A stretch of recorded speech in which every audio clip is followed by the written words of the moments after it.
এটা ভূমিৰ হিষ্ট্ৰী যে 50 বছৰ আগত মাটিটো কাৰ আছিল, কাৰ পৰা মাটিটো কালৈকে আহিল, সেকেন্ড কাৰ্টাত আহিল, থাৰ্ড ক'ৰ পৰা আহিল, ফৰ্থ ক'ৰ পৰা আহিলে, এটা মাটি কিনাৰ আগতে ৰাইজে ই চিঠা ধৰিত্ৰী পৰ্টেলৰ পৰা ল'ব পাৰিব।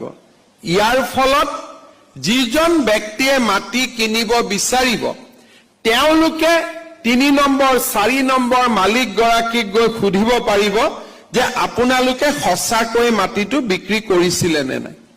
বহুত ক্ষেত্ৰত first seller, second seller, third seller, fourth seller, fourth সেলাৰৰ পৰা আমি মাটিটো কিনিছো, সেকেন্ড আৰু থাৰ্ড সেলাৰজন ভুৱা। যেতিয়া ই চিঠা আমাৰ হাতত থাকিব তেতিয়া প্ৰথম সেলাৰজনক আমি সুধিব পাৰিম